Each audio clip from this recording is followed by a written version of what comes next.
I actually had this guy in the gym who I've been talking to, and what was it, like 2 days ago? Is it Yeah, gone 2 days. romantic yet? I know. No, he was like, he was asking me some advice on like stuff he should try because he doesn't even take pre-workout. I told him to start a loading cycle, dude. So yesterday he went out and bought creatine. I was like, and I didn't know if he was going to do it like immediately, but this motherfucker did it immediately. And he ended up posting a video yesterday of him repping out. And I mean repping out because he was in the gym. Because he messaged me before he goes to the gym. He's like, "Are you sure I'm supposed to take 4 scoops of this stuff?" And I was like, "Yeah, dude." And he was like, "Bro, like this is a lot." And I was like, "No, just trust me." Wait, how Uh, big of scoops? I don't know. He said it was unflavored, so it should be the normal scoop. But he did the Four floor. scoops. What? 4 scoops. 4 scoops? Dude, that And, better. I mean, that's a lot. I mean, well, okay, that's continue how. your story. Sorry. Yeah, that's how you load. Is you gotta do 4 scoops. Well, 4 scoops of 5 grams, so it's a total of 20 grams.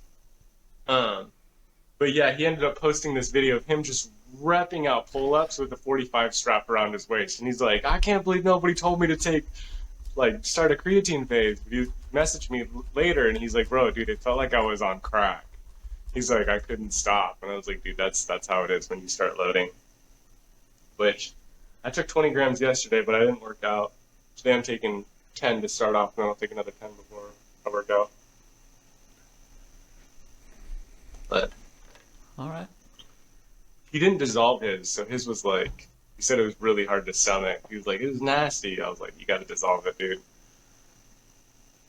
What was the green shake that you were trying a while back? Green Was shit. that like a super greens deal? Probably. Because I just got Hmm? more pills, You got more pills? and there's super green pills, and so it's funny. Like I just did one just to try it without water, and you always get that little you get a little hint of a taste, Yeah. and it's just like nasty crap. It's not fish oil. That shit's rough. With the burps. Yeah, I used to do. Well, I also used to do like smoothies with like a ton of spinach in it. So I don't know if it was those, but I also used to do green drinks, like the powdered green drinks. I love those. I feel like it's gets too crazy though. They just like throw too much crap in there. What do you mean? Like all the green shit? Yeah, There's a lot of it's green like shit. you look at all the stuff, and it's like, dude, it's like I don't know, because you got one little capsule, that maybe you're taking, and they have like 30 things that are in it. It's like, how much of each thing is in that little capsule? Not much. How much of a difference is this gonna make? I'd rather take like a horse-sized pill with all the greens in it, because then I know I'm getting it all in. This is all right. Oh, I've been off this week trying to get my stuff done. I did not read my book at all. The one that I've been reading that I can't say anything about. Um, just Oh because yeah. I have to take that one in segments. I ended up reading the other one, As the Man Thinketh by James Allen. I remember telling you about that. I didn't tell you too much about it, but I read it again. Um, it's only like 69 pages. Um, which, if you haven't read that book, definitely read it, but it's going to take you a week because you'll read like a page and then you'll be stuck on the page for like an hour because it's so good. You're like, fuck. It's good. It's like really, really good. I want to see if. Oh, wait, no. You're not plugged in. I won't be able to pull it up here. Yeah, I literally just made like a list, and it's a huge list of books I want to get. Hmm. And man, it's like a big list. I'm like, man, that's gonna be a lot of. But one by one, I'll just build my collection. Cause I Well, mean, books are good. I think a good collection. Cause you could share them, and hmm. different books would hit different people better. I feel like there's a few of these. Out of these, there's probably two or three that I would definitely come back to often. It's like movies. Everyone has their favorite movies that they can rewatch. Unfortunately, there's some books that I would never come back to. I mean, they were good reads, but yeah, I think it's good because I was always asked like maybe for my birthday or Christmas, like, what do you want? I'm like, I don't know, and they would always give me something, and a lot of times it would be like something I wouldn't really need or whatever. But books, that's what I realized. I can always ask for books Yeah. because they're always good. Books are good stuff. Books always help, and they're always a good thing to receive. I feel Even bad. yet, like no matter what the book is, you could learn from it. You know. Yeah. I got a lot of books growing up that I just like gave away and never read. And I feel terrible because some of them I've now repurchased because people are like, you should read this book. And I'm like, shit, why did I give that book away? And then I repurchased it, now I have it, and it's like, I should have kept the one I was originally given. Well, I'm pretty sure you and me had the same type of attitude. I mean, we grew up together and stuff. It's just Mm-hmm. reading wasn't it, man. It No. was like go out and do stuff and have fun. Like screw school, you know. Like We, I want to we get out of there, go do fun stuff. yeah, we didn't care about books. We didn't give a shit about books. I remember for the longest time, I would say the last book I read was New Moon in the Twilight series, and that was my sophomore year in high school, and I never read again until I was like 22, 22 years old. And that's when I started reading again, and I was like, why did I stop reading? I'm such a piece of shit. Yeah, it's just I never read unless I had to. Mm-hmm. But then I kind of learned how to study, and I wanted with my goals and stuff. I realized, you know, if you want to grow intellectually, you should read, write, and speak. You know, well, I mean, it just kind of made sense to me because learning a different language, I mean, you read, you write, you speak, and then obviously, if you're going to grow in your own language, you read, write, and speak, and you grow in your levels of those, I believe. So, Mm-hmm.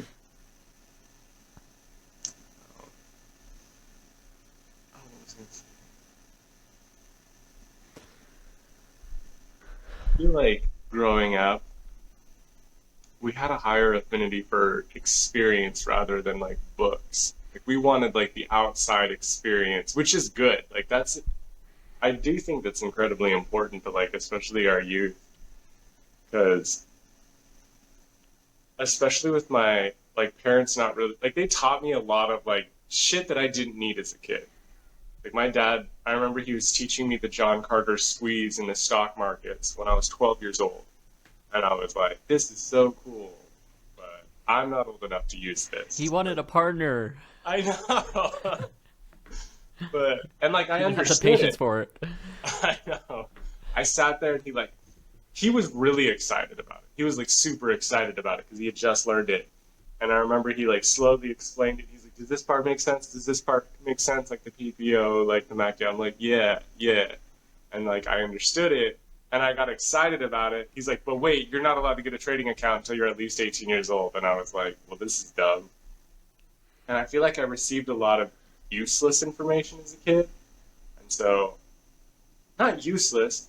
Like I'm incredibly grateful for the vocabulary my parents gave me, just because they didn't talk to me like a little kid.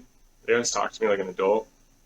Except for when they were telling me not to do things, that's when they were like, oh, because I said so, or because I'm the parent. And so I had to go out and get the experience because I was like, they're just lying. They're just lying to me. I feel like that's why we always went out and did shit. 'Cause we just both of our parents were like, don't do this because I said so, and we were like, let's go do shit. Let's go fucking bike to Yeah, I Oregon. feel like we're gonna go on a spiel about just because we grew up together, you know, and Mhm. it was a big part of us, just childhood and everything. But one of my big things is, especially, you know, thinking about how I want to raise my children, is just I think as a kid you desire experience, Mhm. and I feel as a parent it's kind of your job to introduce your kid into the world, and I just want to have a kid, and I want to bring him like whatever the kid wants to do as he's young. I'm like, sure, let's do it. Let's hop into it. You know, like, hey, I want to do soccer. Like, sure, let's give it a shot. I was like, hey, I want to just for sports examples, but like anything they want to try. I mean, I feel like you're figuring yourself out as a kid, and your job Yeah. as a parent is to help that kid figure themselves out and where they want to go in life. And by providing them the opportunity to experience everything or as much as they can, I feel like, and that's one thing I think you and me kind of lacked as kids, and we desired, so we did all this stuff, Yeah. all these crazy things, because we just wanted to experience, and we were kind of finding ourselves, and it was a good time. Yeah. Well, also I think it's important to relay your own experiences to a kid. Because like that's something Sure. like as a kid you loved hearing the experiences of like your grandparents and your father and like all the stories of them doing stupid shit as a kid. Like I remember the story my dad telling me of like him shooting arrows through a skunk like repeatedly and like the skunk not dying and then they brought the skunk inside of the house. And so in my head I'm like I'm never going to mess with a skunk, right? Like I'll never do it because of that story. And I Sure. think back to like, if he had told me his experiences of getting in trouble and whatnot when he was drinking, I probably wouldn't have drank as a kid, like at 14, because I didn't have any of those experiences. I didn't have any of those relayed experiences. And I think like growing up, which you didn't drink, thank God. I didn't drag you into any of that. That was with my other friends. But we did do a lot of like fun shit. I remember starting our bike rides to Oregon. Um, which looking back is crazy to me. Like that's nuts. We used to just like get on our bikes and go for like 50 miles in a day. Yeah, see, and that's not something you would see. That's something you would see, people, and they have their fancy thin little bikes, road Yeah, bikes, and they would go yeah, do that as adults, and all geared up. But no, us kids with our janky little bikes that whatever we had, and we're just yeah. going to Oregon. Like, yeah, it Dude, was a long ride. I remember the first time I did one of those. I was turning 14 or 15. I think I was turning 15. Yeah, I was turning 15 years old. It was my birthday. Or was I turning 14? I think I was turning 14 because my mom had just met Phil. And they were like hanging out, and she was like, "Oh, like he's gonna do a barbecue for your birthday, whatever." And I was like, "I don't want to see that fucker. Like, I don't want to be at home." And so like I was hanging out with Jackson, and I was like, "Let's just go biking." And he was like, "Yeah," and I was like, "Yeah, like let's go get some water, some Gatorades." I think like $40 in my pocket, so we went and bought a bunch of Gatorades, got some waters from his house, some granola bars, some Twizzlers, like 3 packs of Twizzlers, and I think that was it. And we're like, let's look at a map and let's just go to Oregon. He's like, are you sure? And I was like, yeah, like let's do this. And so we like looked at a map on Google Maps. I'm like, we just have to take this road, and that'll basically get us there. Like that road goes pretty far. And he's like, yeah, and if like we get lost, maybe we can pull up the maps on my phone. But this is when like phones like had a limit on their data or whatever. And so I remember we got on our bikes and we took this road and we were just biking and biking and biking. And we recorded a lot of it. We just kept like getting pictures, and I still have a lot of those pictures. Um, and I remember like getting to the end of this road, and there was no sign. We hadn't gotten to Oregon yet, and we were like, "Oh shit!" And so we like took another road, and then another road, and then another road, and then, like we were all over the place. And we're like, "We just need to go like that direction where the sun is setting, and we'll get there."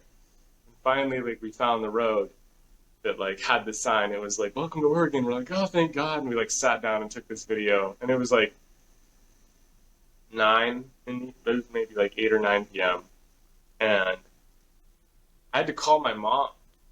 I remember I was like, because we had spent all day biking because we were just trying to figure it out. We were kind of going slow, just like taking our time. And it was like 8 or 9 p.m. and there's no way we were gonna bike back. Like there was no way we were gonna bike back at that point. And I was like, we should just call my mom and like have her come pick us up. She's like, she's not gonna get as mad. I'm like, she might get mad. as much as you talk this on your mom or whatever, dude. Yeah. She saved us so many times. I think, was it me that got a flat tire on one of our times back, or was that Yeah. you? That was so I it can't remember was which one of us had it, but we were stuck like halfway yeah. back, and we had to call your mom, and she came and saved us. Dude, was that? No, because I thought so I remember this. Wasn't it on the way there? I remember this. This is one that I like blows my mind, and I still have the videos up. Were we going with Zach as well that time? Did we have Zach? because there was a time where we went with Zach, and I I had just to ride. remember you and me. I don't. We had done one. You and I had done one. I'd done a lot. I know I did one with Zach. So there was one time we were going, I don't and know. I got a flat tire, and I told my mom to bring a bike out. I was like, we need another bike, and it wasn't even halfway to Oregon. And so I remember when I called my mom the first time to head back, when me and Jackson had got there, I was like, "Hey, I need you to come pick us up." She's like, "Where are you?" I'm like, "We're at the border of Oregon on this road." And she was like, "Are you kidding me?" I was like, "What? Like, we don't want to bike all the way back." And she's like, "All right, I'll be there in like 45 minutes." I was like, "All right." And, but I remember the one time that I got the flat tire going out, and I was like, "Bring a bike out." My tire got flat or whatever. We need another bike. And she came out in the van, and you're right, she did save our asses a lot of time. And she had two bikes in the car. One was like a hella girly bike, like hella girly, and the other one was a BMX bike. And I was like, I'll just take the BMX bike. You should And take the so, girly one, dude. dude, I rode this BMX bike, which was so gnarly on my quads, like so gnarly on my quads.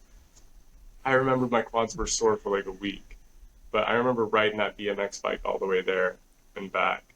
Yeah, dude, it was crazy. We were nuts. We did quite a few of those, and because going to the border was 26 or 27 miles, and then so we would go there and back. The first time I went was only there, and it was 26 miles, and then we would do there and back, except for the time we got lost in the Owyhees. Were you there for that one? I Where, don't think what's so. his name? Dan Keener had to come and save us? No? Oh my gosh, dude, that was bad. That was really bad.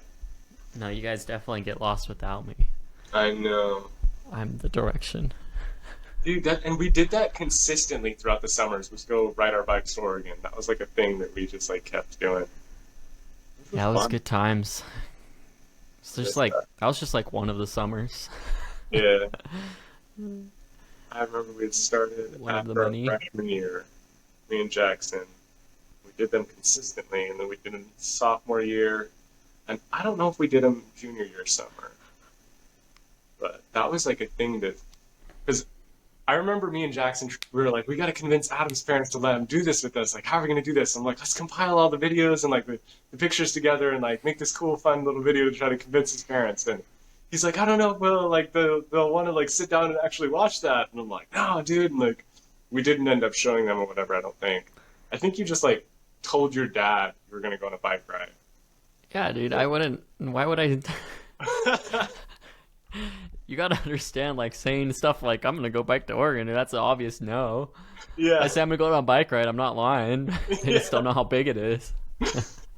Dude, I remember me and Jackson had this whole thing planned out. We showed up at your house and we're like, yeah, we're gonna show your dad. You're like, no, no, no. Like, like you were like, no, and we were like, what? And like, I remember being in the kitchen and I think your dad was like watching TV or something, and you went in and you're like, hey, dad, I'm gonna go on a bike ride with Tanner and Jackson, and he's like, okay, and I was like, that's it. Like that's all you're gonna say? And like we laughed and I was like, whatever, like let's just go. Yeah, I remember prepping for those bike rides. We just love what was it, the Nature Valley granola bars. Just load Yeah, up on those, and then a bunch of hot dogs. We're like, we don't need to yeah. cook these. Just throw these in. So we just Oh slurp those down. yeah. What was wrong with us? Yeah, cold hot dogs. Because at one point I Glizzy remember gobblers. what else? We no, I'm just saying we were glizzy gobblers. Uh, dude, we were crazy. I remember bringing hot dogs and being like, "Yeah, we can start like a campfire with wood we find out there." We didn't find no fucking wood. We just like Hey, we got ate our the hot carbs and dog. protein in, man. I know it was smart, honestly. It was pretty smart. Now there was the one time where it was me, Jackson, and Zach, excuse me, and we decided that we would ride through the Owyhees. And I had this I had gotten this thing on my bike where it tracks your miles, so you could see how many miles you went. And I was like, let's go as fast and as hard as we can, and see if we can like get through the Owyhees and back. Like I want to go through the mountains. And so we found some like road. It was like Sucker Creek Road, I think it was. And we went out there, and then we found some other trail. Took this trail and started going through this private land, and we couldn't get any service. And we were like, we don't even know where we are. And so we just like kept going up this trail because we were trying to get to some top of this butte, and we tried to come back and we were like stupid lost, like dumb lost. And we had started at like 8 in the morning. Like we were stupid lost and it was like I think it was like 5 p.m. and we were like shit, like this isn't good.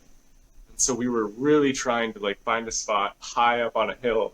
And we went up to like multiple hills to try to find like service. And then we got to one and Jackson finally got service and he was like looking at the maps.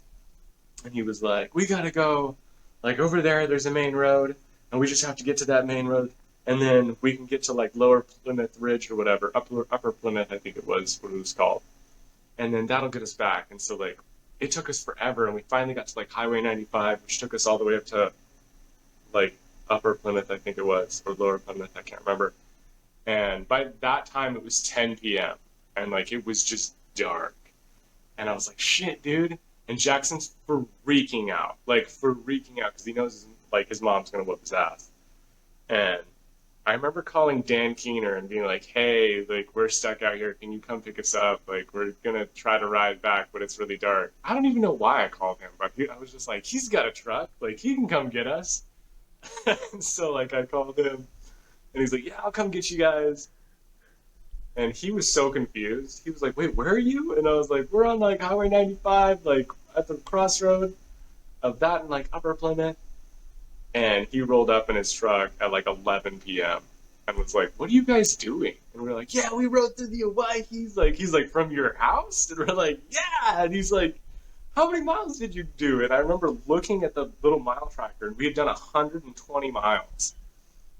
I was like, "Oh shit!" Like, he's like, "That's crazy." He's like, "When did you guys start?" We're like, 8 in the morning. He's like, "That's nuts." And he's like, "Does your mom know?" I'm like, "I don't know. Like, she's not gonna care." And Jackson was like scared, but he ended up getting grounded for a month because of that one. Like that one, he got in a lot of trouble for. Oh yeah, because his phone died at like 5 or 6 p.m. and we used Zach's phone to call Keener. Yeah, that was bad. Jackson's mom was pissed. That's some good shit, man. Sad we don't do stuff like that now. Well, we're kind of far apart now. I know, we're a Different whole parts. ocean apart. Dude, I went on some crazy bike rides when I came up here to this side of the state. But no one wanted to go with me. No, I took like two people once, and we were like halfway, and they were dead, dude. Really? And then like we got back, and they were both pissed at me because it was such a long bike ride. What a bunch of They're like, "Oh, pussies. we're never doing that again." They're all like sunburnt and like just completely dead. I'm like, "Wasn't it fun?" And they're like, "No." You tried to carry the tradition to pussies that couldn't make it, bro. Yeah, they weren't that happy. So I did it by myself a few times. Did you? Yeah, it's not that fun by yourself though.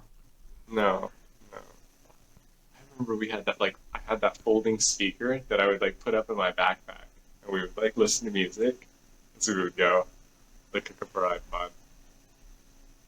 We did that in school too. We were fucking weird, man. No wonder we didn't have any friends. We had a lot of friends. We had quite a few. I guess Not, we were just floaters. we were floaters. We were. People would just like, we would walk around the hallway in the morning, and people would just like feed into our group. I remember like Rico and Anthony, and, like Nico and Zach, or like Eric, like so many different people. Never Jed or Carl in the mornings, I don't think. They like sat at some table with all the Mormons. All no, it was all the nerds. The nerds. Oh yeah, yeah, yeah. It was the nerds, which were also Mormon. Most of them. Yeah. Yeah, I do miss that stuff. I do miss going on those bike rides. I miss it, but I don't. Yeah. I don't know. I didn't. I'm just happy where I am now. It's like I know myself, you know. And That's true. I was lost back then, you know, just a troubled child. And girls would come up to me like, "I like you, date me," and I'm like, "Okay," and it was like the worst experience of my life. Yeah. You get Oh eaten alive. man, I remember that. Well, you didn't no, get eaten I've definitely alive. had worse relationships in my Yeah. days now. not as bad as our other groupie who would just like disappear for a year because his girl wouldn't let him hang out with us. Well, it's like his girl, his parents, no one liked us. Get away from them. Yeah, I did feel bad. But Why no, were he we had so bad? that one girl that didn't let him hang out with us for like a year and a half. And I remember I'd see him in the hallways and I'd be like, "Hey man," and she would pull him away. She'd be like, "No," and I'd be like, "What the fuck?" Like, just couldn't talk to us. Dude, abusive relationships are real, and I believe there's more nowadays. Oh yeah. Like I see it, just like with so many kids I see. It's just, I'm talking about like the guy lacking. I'm trying to think about where this lacking the control of the relationship, and the woman controls it, and she tells him what to do, and she tells him how to do it, and he says yes, yes sir, okay sir. Yes, sir. That's actually really true. And it's kind of fucked up, but I genuinely think it comes down to their like sexual self-discipline. Is their inability to like discipline themselves and be like, no, no, no. And so like the girl's like, this is what we're gonna do, and like roles in the relationship are completely like stripped away and reversed. The girl's like, this is what we're gonna do, and the guy's like, okay, yeah, and like she wears the pants and has the dick, and like, It's so saddening for me. It's just because it's really saddening for me because I was kind of in those shoes, not to the extent of I see a lot of guys, but I can relate to it. mm, It's just I don't know. A lot of it I think has to do with the lack of masculinity in guys nowadays. But then again, a lot of it has to do with, I mean, you know how it is when you fall in love at first, or when your hormones are high and you're dating at first. It's just, dude, you're in it for in it, and you don't care about anything else, and you're in it for that. And I think those two things combined is just killing our younger generations now, because they're just throwing it away and they're diving into these relationships, the women having to wear the pants because the man won't put on the pants, and it's sad. it just makes me extremely sad because I know that guy's gonna wake up one day and just loads of regret, and he could turn it around. But unfortunately, if you are a believer in your marriage, I guess, and you want to keep it going, it's gonna be rough because you likely could have married without the knowledge that you will gain later on. Mm. I don't know. I don't want to diss on anyone. I mean, but Yeah, I was about to go hard. I won't talk shit on yeah, I somebody. mean, you could go hard. I'm gonna stop there. I'm gonna go hard. I don't. I've got this buddy. Got a lot of respect for him. He's a good guy, but he started dating this girl recently, and she's like, "We're going vegan," and he's like, "Man, I don't want to go vegan," but he's just decided. Which I'm like, vegan diet can be fine. The vegetarian diet can be good if you do it properly, but it's incredibly difficult to do it properly, just because of like protein intake. And I think if your significant other wants to go vegan, that's great. Support them. Like, be like, yeah, that's awesome. I'll help you do that. But I'm going to eat my diet. Like, I'm going to have my own diet still. I'm still going to respect my own, like, desire to eat the things that I want to eat. And I don't think you should have to sacrifice, like, unless you have an incredibly unhealthy diet, then I can understand the appeal of being like, okay, yeah, I should switch over to a healthier diet. I've never switched to any sort of diet. Like, this is probably going to be good for me. I can understand that, and I respect that. But if you have, like, a diet of your own, carnivore, like, paleo, whatever, I don't think you should be like, oh, yeah, you give it up because, you told me to. Like, no, fuck that. Like, support Sure. them, let them do their thing, and help them, but still, like, eat the things you want to eat. Well, that's one thing I hate about. I wouldn't say vegans because I don't hate vegans, but I hate about a lot of vegans' attitude is just they feel like it's their duty to get everyone they can on the diet, like everyone Mhm. around them, and they'll push it on everyone. And yeah, I don't like that because no one should be forced to. Man, my screen's just blinking here. But no one should be forced to like do something they don't want to do or something they're not informed of why it's. And that's another thing is like the majority of vegans, they they are vegan on an emotional level. You know, they do it for the animals, which is fine. I mean, you do you.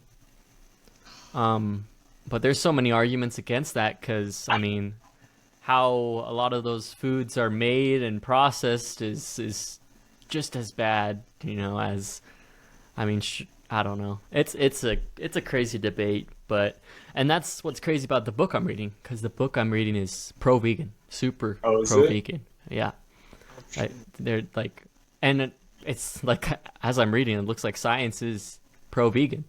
Uh, because ideally, you know, you get plants, you know, and just pure plants, and there you get a variety of those, and it's gonna get your needs done.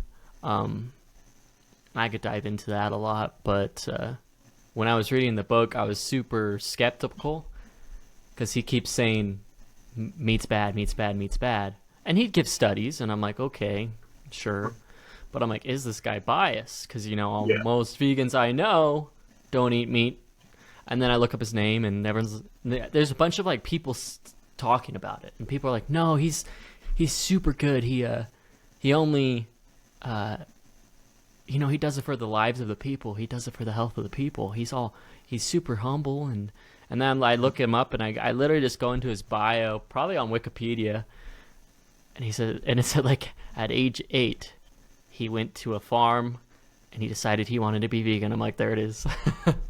And so I'm not saying it creates biasm, but I think from my experience is a strong contributor to biasm. But even so, and even looking at that, I mean, the studies look like it. I wouldn't say vegan is the diet to go, but for health wise, but definitely you shouldn't be a lot of meat. Just looking at the studies I'm looking at, I don't know, but it's a crazy concept because I know people that live on a carnivore diet and they got rid of their health problems. So I don't know. It's a big debate. I mean, I'm studying this book right now. Maybe I'll open a carnivore book after and see what that says.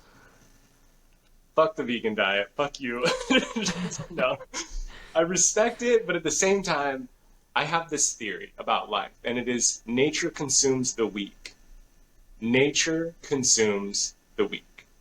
And because I can have the same arguments about a lot of the vegetables and the fruits we have being bioengineered and losing a lot of their nutrients, just as a lot of like people who are vegan are like, oh, a lot of our meat and whatever is fed a bunch of hormones and they're like super unhealthy now. And they like produce like just, they strictly go for mass. And my argument is we have canines as well. Like not just all the other teeth to grind down like vegetables and fruits. We're also carnivores. Like we are bred carnivores. Like we are naturally as well like carnivores. And if you know anything about monkeys, monkeys will eat other monkeys that are not the same as them. They are willing to eat other monkeys and other species and like squirrels and whatnot. And I have this theory about life is that nature consumes everything that views something as weaker than itself. So you look at the horses that eat the grass. The grass is obviously weaker than them. Like the lion consumes the gazelle because the gazelle is weaker than it. Like we consume the animals that we think are weaker than us, or the plants that we view as weaker than us. But then there are things in the like world that will consume us because they view us as weaker than them. Like a lion, if you were alone in this like the desert or whatever, and a lion comes up on you, like he's not gonna give a shit. Like he's like, you are weaker than me, and you are a meal. And no matter what you are, no matter what like creature you are, you will consume that which is weaker than you. You will always consume that which is weaker than you. And I think that nature has this like perpetual flow of creation and destruction in either direction. No matter what direction you look, whether it's in creation or destruction, something is being torn down and being processed as nutrients to create something. So like we eat to create, and then we create children as well. And it just comes down to what you're willing to sink your teeth in. But no matter what you choose to sink your teeth in, you are killing something. Whether it's vegetables, whether it's fruit, you are choosing to kill something.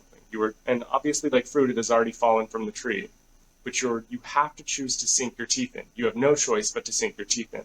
Whether you choose to sink your teeth into vegetables, fruit, or meat, you have to sink your teeth in. This is like the law of nature. Like, you've got to kill. You've got to eat something, No, I could or I else could you'll live die. off air. Huh? I could live off of the air and the energy in the air. Fuck you. No. No, And you're so wrong. Meat's bad. you're fucking wrong, brother. No, meat's bad. No, I've got full Save time. hashtag save the cows. Fuck the cows, dude. We kill them as fast as we breed them. Like, and I get it. No, yeah. Go ahead. I should honestly read this to you. Well, I have to charge it. One sec. Let me grab this charger. I've got this thing that I wrote, and it's about this actually. I have to charge this really quick now for it. Uh, I think you'd actually enjoy it. I was gonna read it on the last pod, but I like got completely distracted. I was like, I gotta read this thing to you, and then I can't remember what we got off on. We were talking about something else. I'll have to let this load up real quick. I think you'll enjoy it. I think you'll like it. Um, yeah, fuck it. Let's just go into it. Where are you at? No, it's yes. Here we go. Um, and it's based off of this quote that I heard. And the quote, I don't know who said it. Um, but the quote is, "A ship is safe in harbor, but that's not what ships are for." And this just ties into the whole like consuming versus creation thing. All right. So the quote is, "A ship is safe in harbor, but that's not what ships are for." You have to get into discomfort. You have to get back out at sea. You must face the violent storms and watch the endless sunsets where oceans bleed into the skies. Do you think that a lion feels most alive when he's lounging in the sun? Or do you think he feels most alive when he's running with everything he fucking has in him? And he's only 3 seconds away from sinking his teeth into that gazelle. The times that we feel most alive in our life is when we are risking it all. When we are jumping off that rock into the ocean or canal or lake. When we are riding our bikes up that hill or mountain and flying down it, feeling the wind against your face. Think of the times you felt most alive. It was when you made an agreement with life that you're going to end up all right. You may get some scratches and some bruise and maybe some broken bones, but it's going to be fucking worth it. You'll learn fast and you'll grow stronger. But you've got to keep participating in life. You've got to keep hunting. You grow old when you let time fool you into thinking that you are tired. You're not tired. You just need a new change of scenery. Don't be afraid to make a new and create a new. You are a god in human form. You can literally create anything that you want. There is nothing on this realm of existence that you can consciously think of that you can't physically conjure up in reality if you really truly tried. If you think hard enough on anything, there is a pathway to making it real. All existence, all of your dreams and nightmares can be made real. What becomes real is the pathways that you walk in your mind.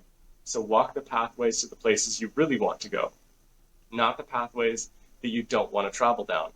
The thoughts that make you angry, the hostile interactions, the creation of lack. Abundance lives in everlasting creation. Lack comes from an idea that there is a limited supply of something or resource, and you must dim your light to conserve energy. No, motherfucker.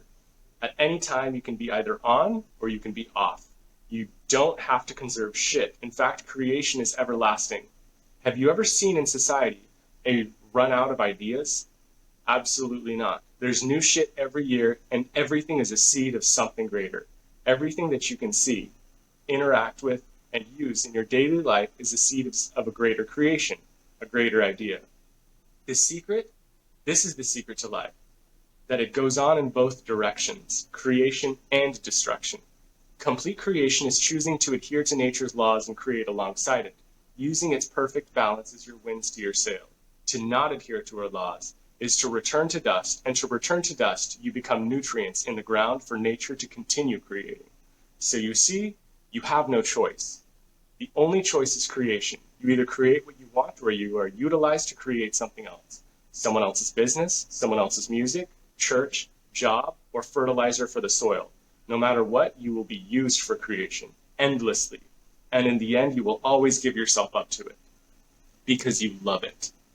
There's nothing better for you to do. You love to create. It's who you are. You are God. It's why you continue to play. It is why you are alive right now. It is why I'm sitting in this very seat. We love creation, and no matter what, creation continues. This is life. This is beauty. Every sunset, though fleeting, they're endless. They go on forever. You just have to stand in the right spot to see them the next day. This is life. Creation and observing its beautiful creation set before you to inspire you, to drive you to paint more, to craft more, to draw more. You see beauty everywhere, and you know that all of it, every ounce of it, was made for you. Every corner, every crevice, every mountain and ocean is all created in an instant for you. Your job is to choose to see it and create with it. If you do this, I promise you two things. Number one, you will have more fun than you could have ever imagined. And number two, you will feel a love so deep and so powerful that it will move you to immeasurable heights that you could have never dreamed of achieving for yourself.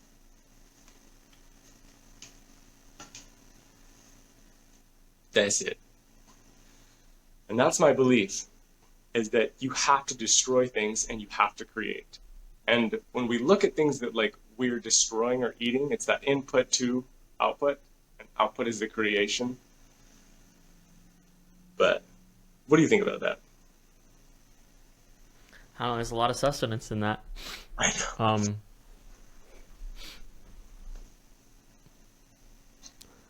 I think it's, true.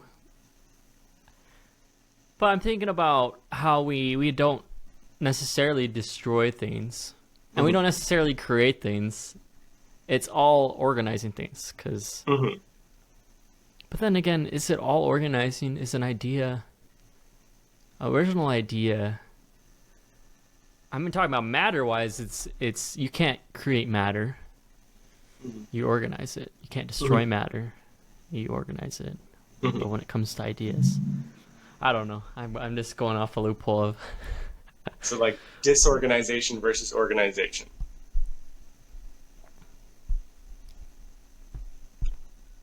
Yeah, I don't know where my brain's going with it.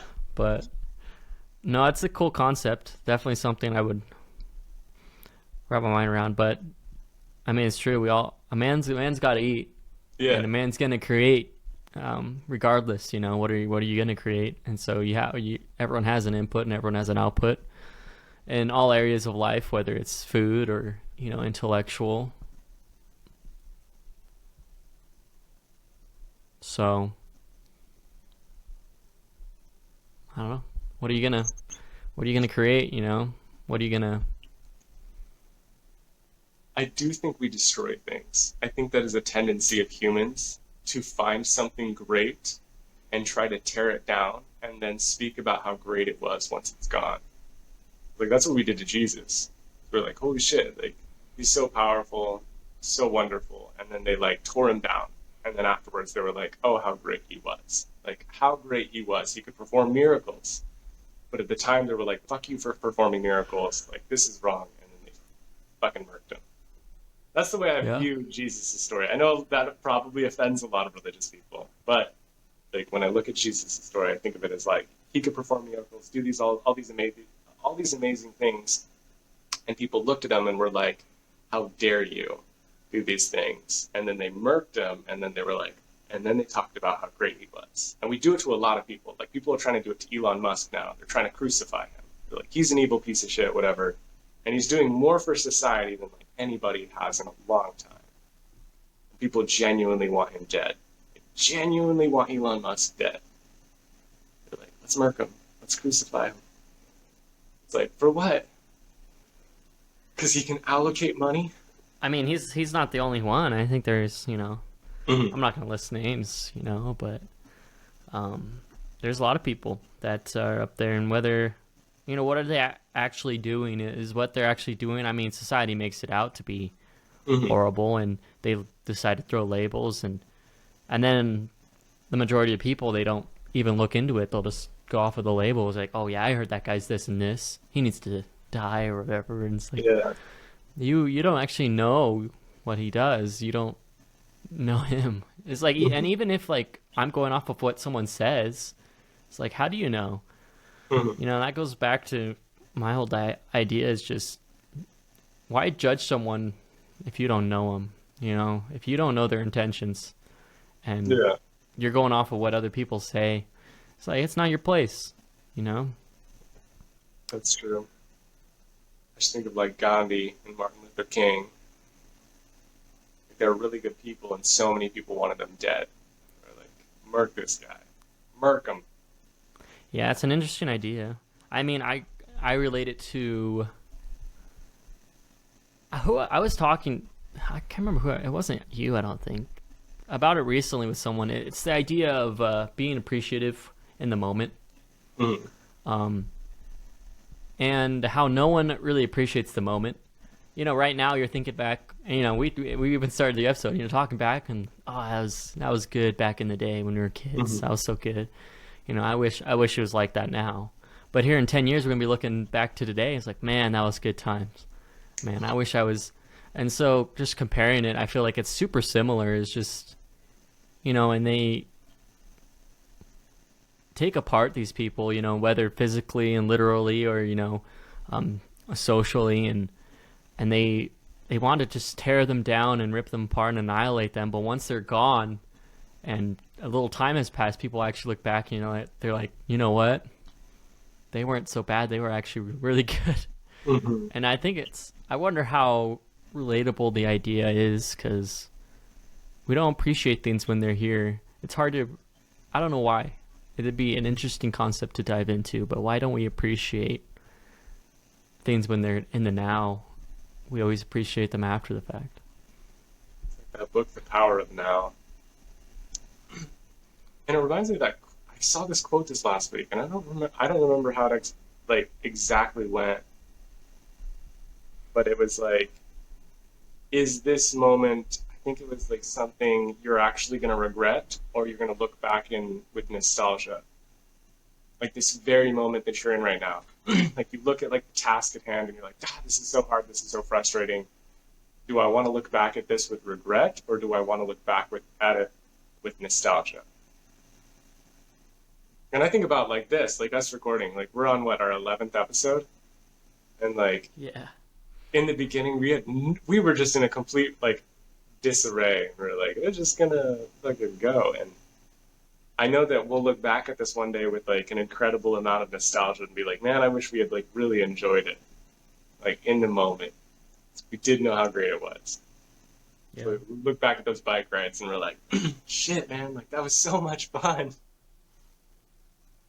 It's an interesting concept. So this is a concept I've been running through. So, you know, science is evolving and it's opening up to I don't know how much you dive into it. It's the string theory and 10 dimensions and all that stuff.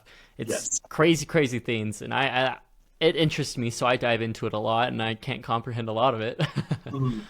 But the four dimensions make sense to that Mhm. aspect. And so, you know, we understand our three dimensions and then the fourth dimension is time. And so I always think of this as, you know, when you watch these videos and trying to understand it, when they explain the fourth dimension, you know, we got our three-dimensional figures, right? And the Mhm. fourth dimension is the whole figure throughout time. So if you look at it, I don't know how to describe it, maybe like a caterpillar. Your person, you know, it starts as a baby and or like a little cell, you know, a little egg or something, and it Mhm. grows into your full adult, and then it shrinks into and then back to dust, and that's your whole life. It's this caterpillar type of thing, and that's your four dimension. That's your four dimension right there, and it's an interesting concept. So I always try to wrap my mind around it, um, and it's just it's interesting to think about like every moment that happened is part of that figure. You know, is that part of that picture if you want to put it that way, that picture that will exist in the eternities of pictures, right? And whatever your religious views are, I don't know, but I think everyone could kind of make sense of it in their own way. Um, I like to think of relationships, you know, because I mean, most of us go through a few relationships. Some of us is one and done, but I know I've been through quite a bit. And I'll even tell girls when I'm in the relationship with them because I've learned from my past ones. And you go through a relationship and maybe it ends horribly, great regret, you know, and like you're devastated and sorrowful, and it's horrible. And so I I don't want to experience that anymore. I've been through it a little bit. And Mhm. so a lot of times when I'm in a relationship, because of the bad experiences, I really try to appreciate it in its moment. And I'll even tell the girl, I'm like, when we're having a good time or whatever, and it's like a really memorable experience, I said, it doesn't matter if we're going to last forever or not, because this moment here lasts forever.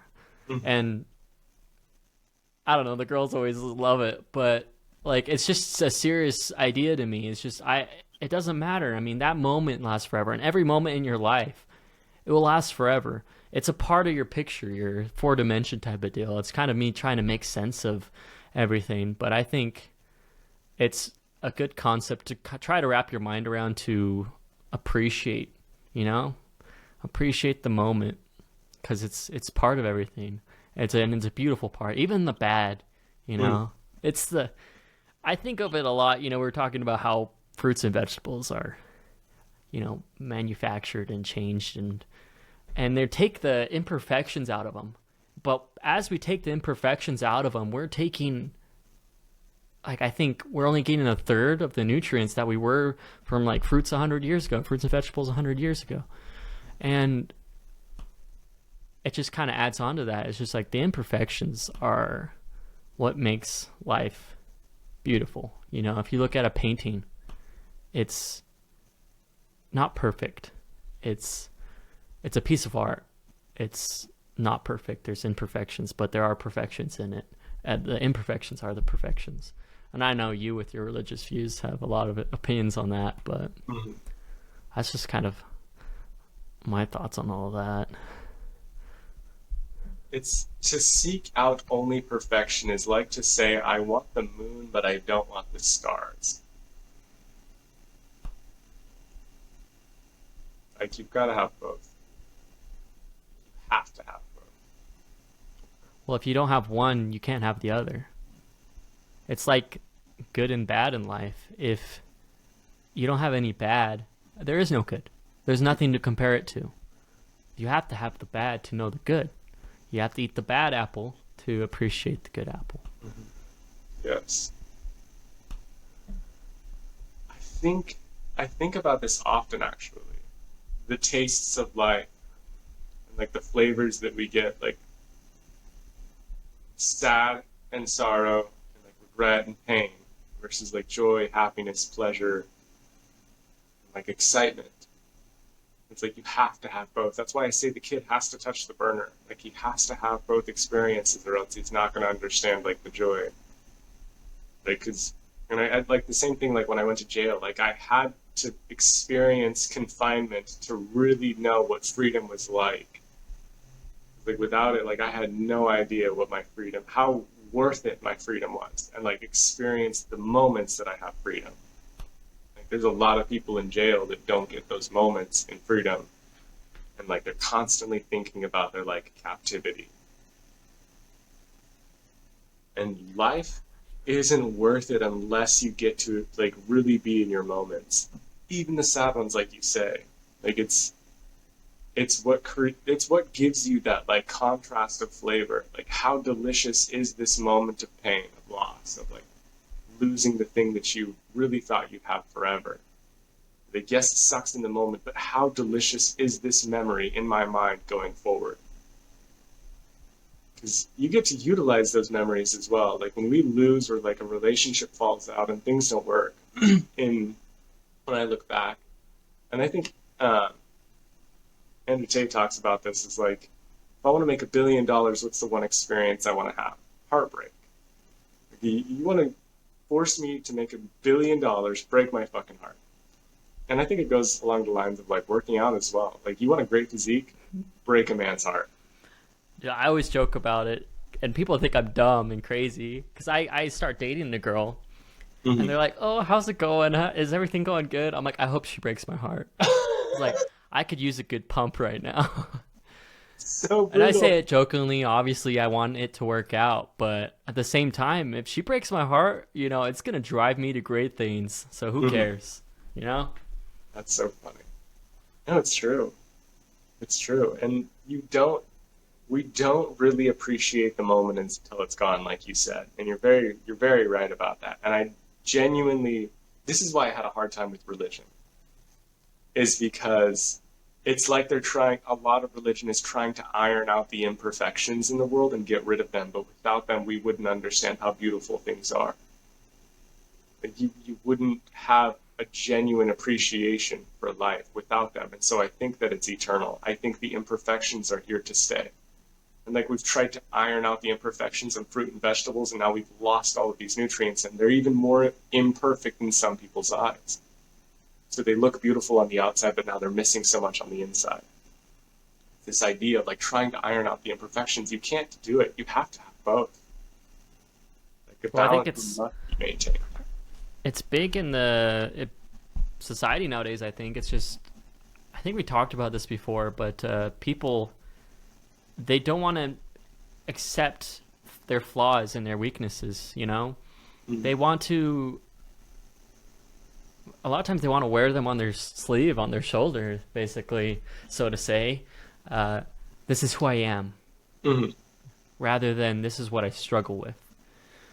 And I get it's hard to admit faults, especially if they're, really personal and really sensitive topics and such. But if you aren't accepting your faults and working on them, and you're just wearing them on your shoulder and saying this is who I am, are you saying you're perfect then? Mm-hmm. Um, and don't get me wrong. I mean, I'm sure we can all describe each other as perfect because we're such magnificent beings. But at the same time, we have struggles. It's part of our imperfections, you know? Mm-hmm. It's how we grow. It's what we need to work on. And a lot of times we could use those imperfections to slingshot us to great heights. Our our weaknesses can become our strengths. Mm-hmm. So I think it's just really saddening to see that society is, and I feel like it's getting worse as the time goes on. Its weaknesses, they're embracing them, Mm-hmm. and they're wearing them, and they're not working on them. Instead of I struggle with this, they say I am this, and that's okay. Mm-hmm. You have to accept that. Like, I don't care about your thoughts. You accept that I am this, and it's just sad for me to see.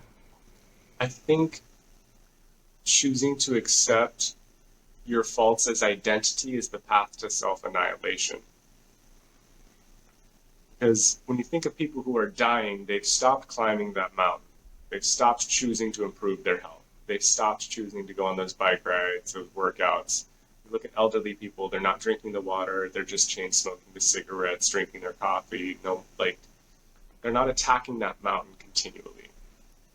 And we see it. It's like a degradation by a certain percentage.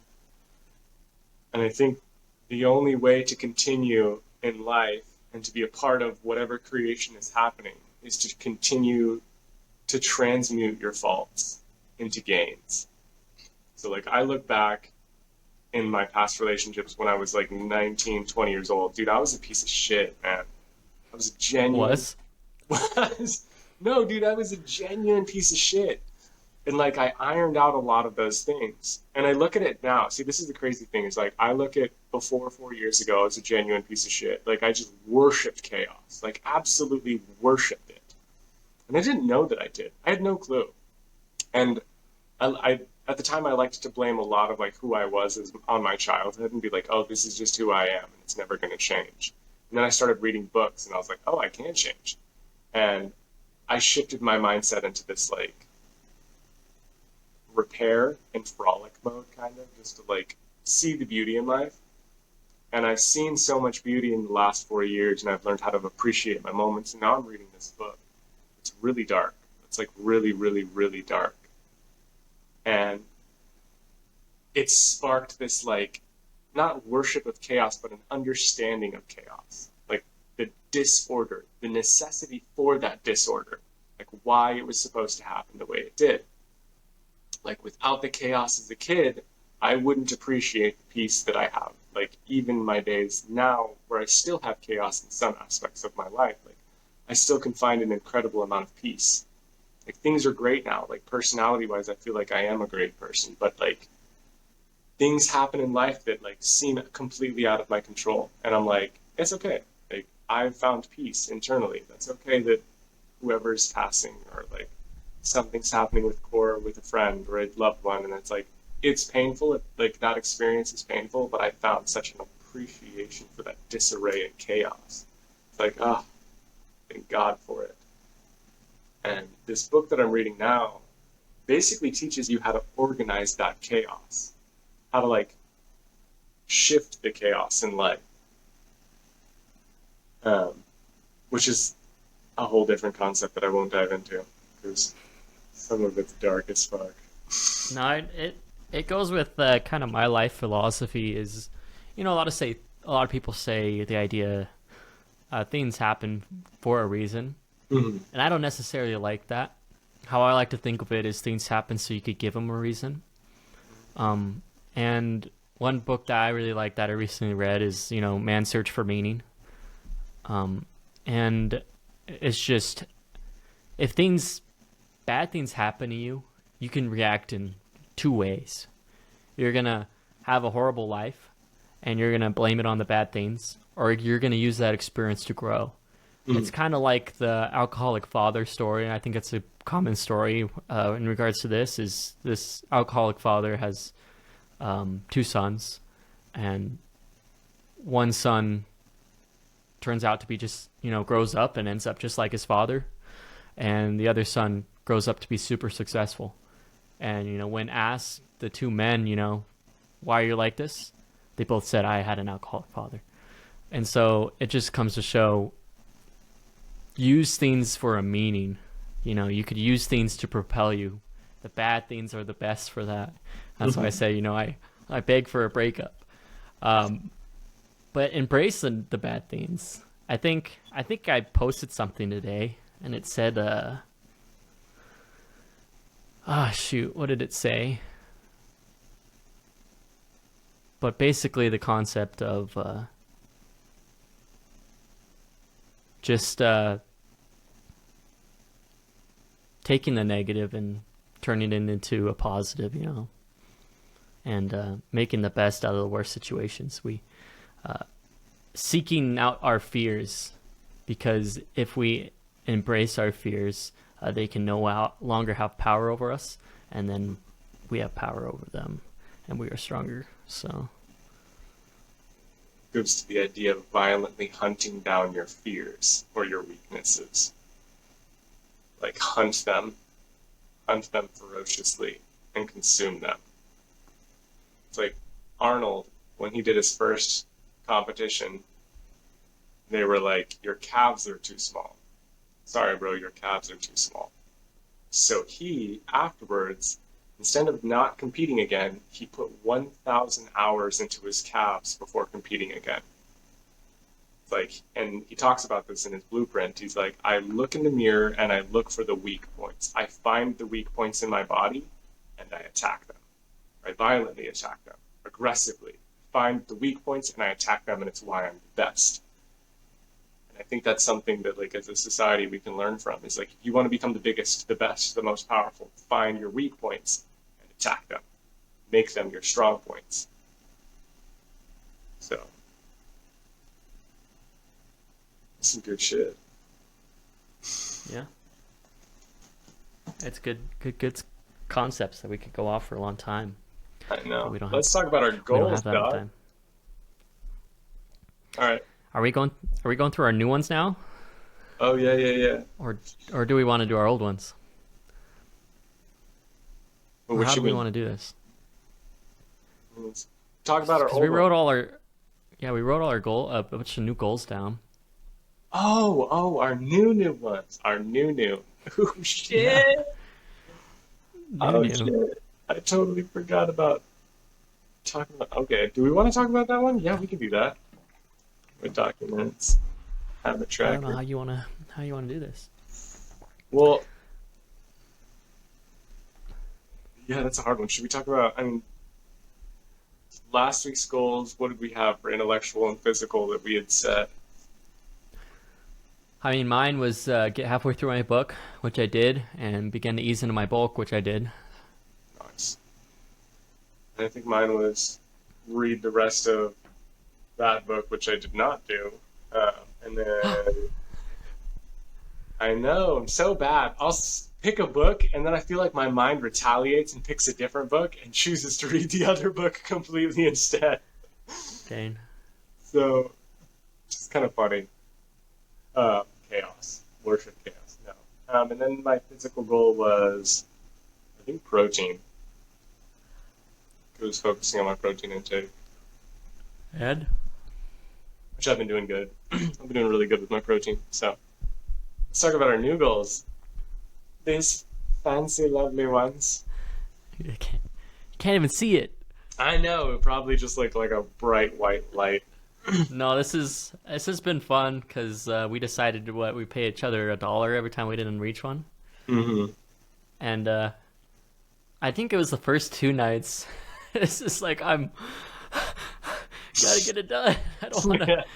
Well, it's like pride too. I mean, $1 is $1. Who cares about $1? But I mean, it's just like I don't want to have to. So it's been. Should I just go through mine here? Yeah, yeah. So we pick 5 categories to work on every day. And there's 2 goals in each category. So for a total of 10 goals, 10 things of habits that we want to establish. And we have to Daily, attack them. yeah, daily goals, daily habits. Mm-hmm. So my first one, my category was physical, and cold shower and yoga were my 2 daily goals. And I've been doing really good on those. I've been waking up, doing 2-minute cold shower, and I do yoga 10 minutes right when I wake up and 10 minutes right before I go to sleep, which has been pretty good. I mean, it feels really good because when you start doing yoga, it's it's a pain. I mean, because to do some of those poses and to hold them, they're just. But after you get into it and you're like in that position, and it's like, yeah, I got this. So it's been good. My intellectual is my next category, and just reading and writing were my 2 goals, and I've been doing good on that. I mean, I kind of edited them a little bit because when I first set them, I did 10 minutes, 10 minutes. But I realized it's better just to leave it as kind of a general deal. You know, if you've had a rough day, how hard is it to get on and just write a sentence? You know, at least do something daily. And so that's been really good writing. Like some days I would write a sentence, some days I would, like today I wrote like 2 paragraphs. It was awesome.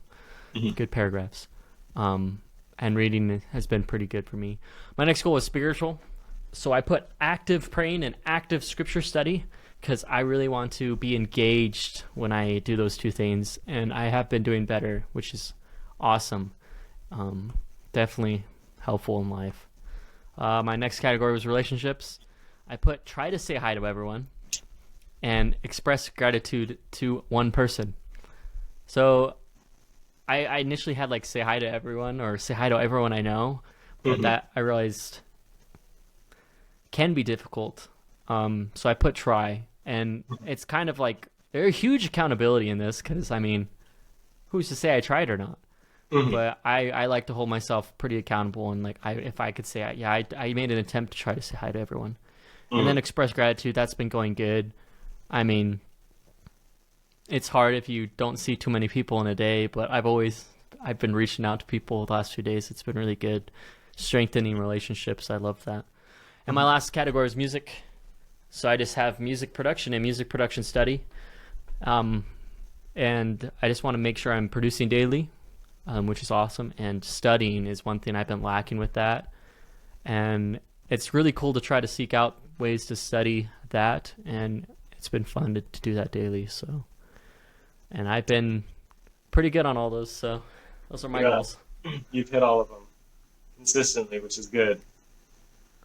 All right, we'll start. So my top one is impact. One of my big philosophies is we must focus on the impact we have on the world, and if we don't, we'll leave a shitty impact. So my top 2, well, my 2 for that are 3 lives a day. I have to positively impact 3 lives a day, and then express gratitude to 1 or more people every day.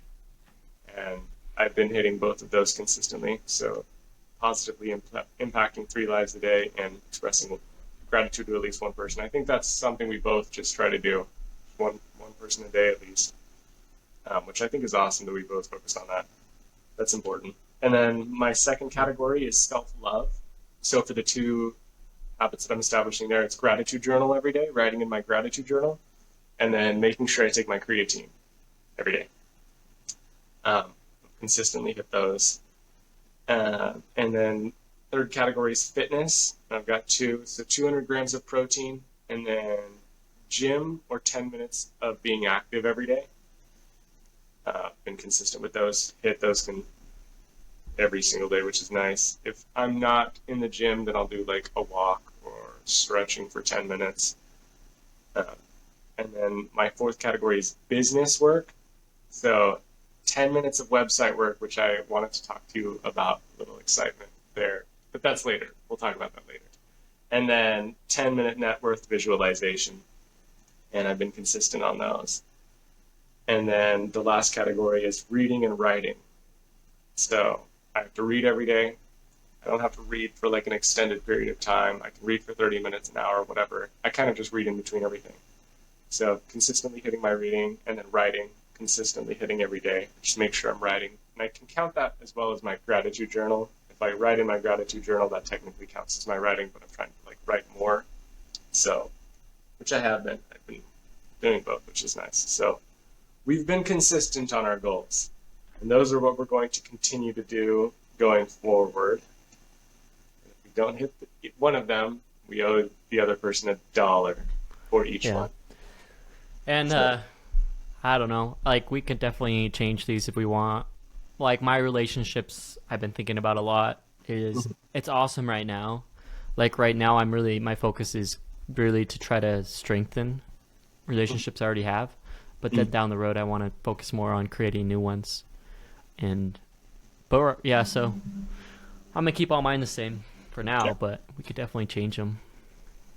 I don't know if yeah, I'm gonna keep you mine. can keep yours Yeah, all the same. keep mine the same. I might Sweet. change the.